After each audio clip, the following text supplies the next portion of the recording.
Okay, calculating hydrochloric acid and hypochlorous acid. It seems like there isn't really a big difference between the two of them.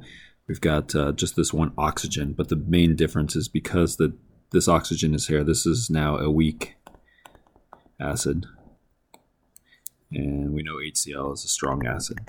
So for the hydrochloric acid, it's pretty simple. I can just take 0.025 and take the negative log of the 0.025, and I get, so if I take the negative log of the 0.025, we get 1.6, and that's my pH. When we use the hypochlorous acid,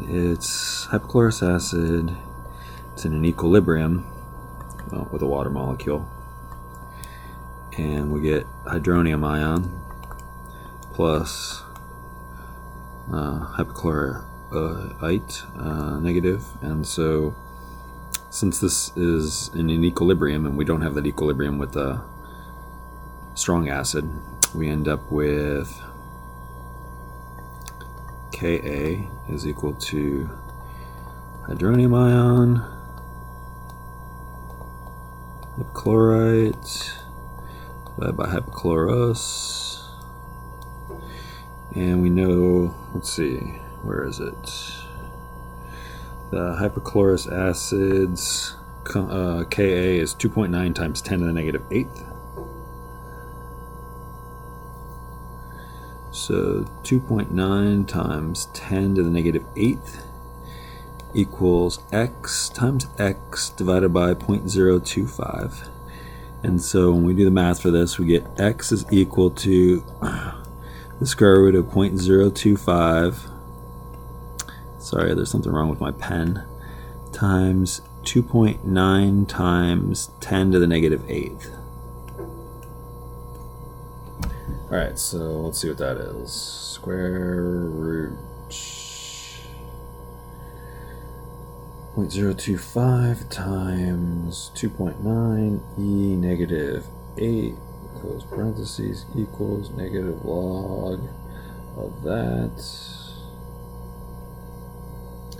Alright, so the x equaled 0.000027, and so then my pH is 4.6. Alright, so why is there such a difference in pH? Because the HClO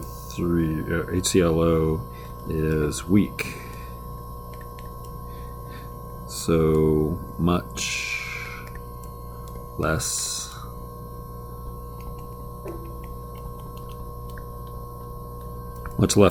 of it dissociates.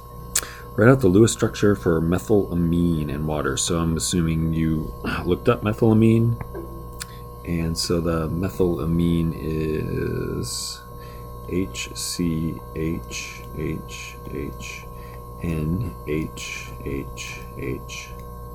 Lone pair of electrons there.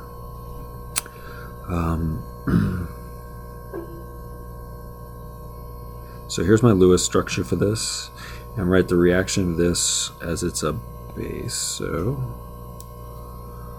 I don't know why I can't get rid of that or that. That's annoying. Alright, so HCH. You know what? Forget about that. I'm just gonna write it in short version. CH3 NH2 with the electrons right there, and a water molecule, and it's a weak base. So this pretty much looks just like the ammonia reaction, and so we end up with CH3 NH2, and then we'll put an H right there, and this thing has a positive charge plus hydroxide, so that makes that a base. So in most systems, the especially with weak bases, the weak base is those two electrons on the nitrogen.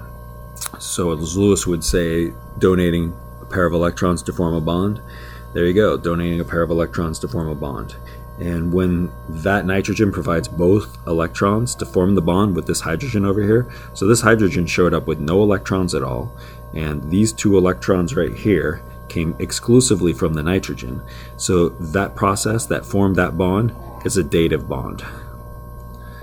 Bond where one atom provides both electrons.